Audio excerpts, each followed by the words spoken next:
বাংলাদেশে এমন কিছু বিশ্ববিদ্যালয় আছে যাদের গল্পটা আর 10টা প্রতিষ্ঠানের মতো না। শুধু পড়াশোনার জন্য নয়, নিজেদের ইতিহাস আর ঐতিহ্যের জন্যই তারা একদম আলাদা। আজকে আমরা ঠিক এমনই এক বিশ্ববিদ্যালয়ের কথা বলবো।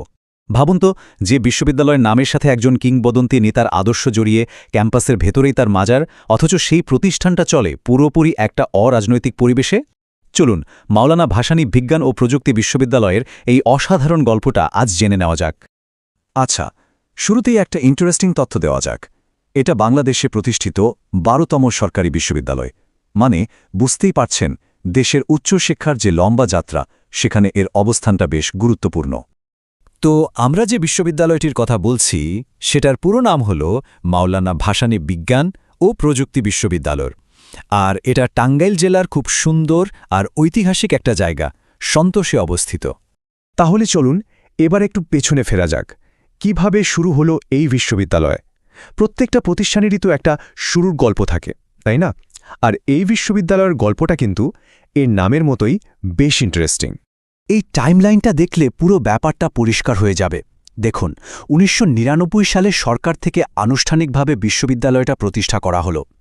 এরপর উপমহাদেশের একজন বিশাল মাপের নেতা মৌলানা আব্দুল হামিদ খান ভাসানী, তার সম্মানে এর নামকরণ করা হয়। আর পড়াশোনা মানে একাডেমিক কার্যক্রম, সেটা পুরোপুরি চালু হতে হতে ২০০৩ সাল লেগে যায়।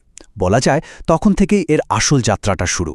আসলে এই বিশ্ববিদ্যালয়ের নামটা কিন্তু শুধু একটা নাম না, এর পেছনে জড়িয়ে আছে অনেক বড় একটা ইতিহাস। মাওলানা ভাসানীকে তো মজলুম জননেতা বলা হতো, তাই না? মানে নির্যাতিত মানুষের নেতা। তার সেই আদর্শকে সম্মান জানাতেই এই নামটা রাখা হয়। আর এটাই কিন্তু প্রতিষ্ঠানটাকে একটা অন্য মাত্রা দিয়েছে। আচ্ছা, ইতিহাস তো জানা হলো, এবার একটু ভেতরকার কথায় আসা যাক। মানে এখানকার পড়াশোনা বা একাডেমিক পরিবেশটা ঠিক কেমন?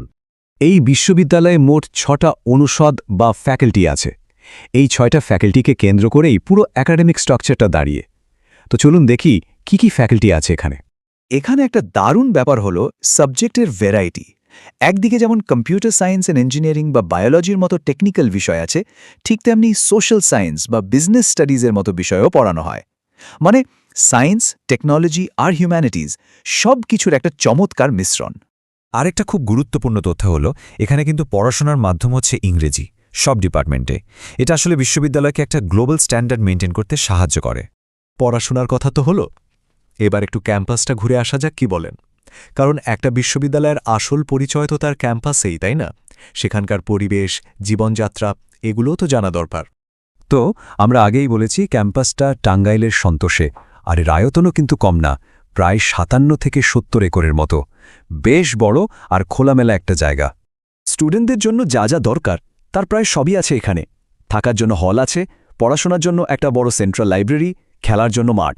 আর একটা ইন্টারেস্টিং ব্যাপার হলো, ক্যাম্পাসের ভেতরেই কিছু ঐতিহাসিক জায়গাও আছে। সব মিলিয়ে একটা কমপ্লিট প্যাকেজ।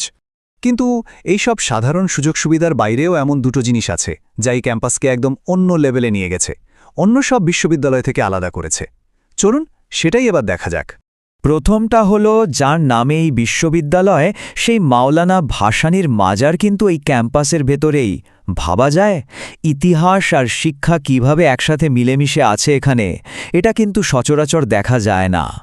আর দ্বিতীয় যে বৈশিষ্ট্য, সেটা হয়তো আরও বেশি অবাক করার মতো। এখানে শিক্ষক বা কর্মকর্তা-কর্মচারী কারোর জন্যই ক্যাম্পাসে রাজনীতি করার অনুমতি নেই। এটা পুরোপুরি নিষিদ্ধ। এর একটাই কারণ, যেন পড়াশোনা আর গবেষণার জন্য একটা শান্ত, স্থিতিশীল পরিবেশ বজায় থাকে। সবকিছু শোনার পর একটা প্রশ্ন কিন্তু মাথায় ঘুরপাক খায়, তাই না? যে বিশ্ববিদ্যালয়ের নামকরণই হয়েছে একজন এত বড় রাজনৈতিক নেতার নামে, তার মাজারও ক্যাম্পাসের ভেতরে, সেই প্রতিষ্ঠানটি আবার কিভাবে একটা সম্পূর্ণ অরাজনৈতিক পরিবেশ তৈরি করে বিজ্ঞানের দুনিয়ায় নতুন প্রজন্মকে পথ দেখাচ্ছে? ব্যাপারটা কিন্তু বেশ ভাবার মতো।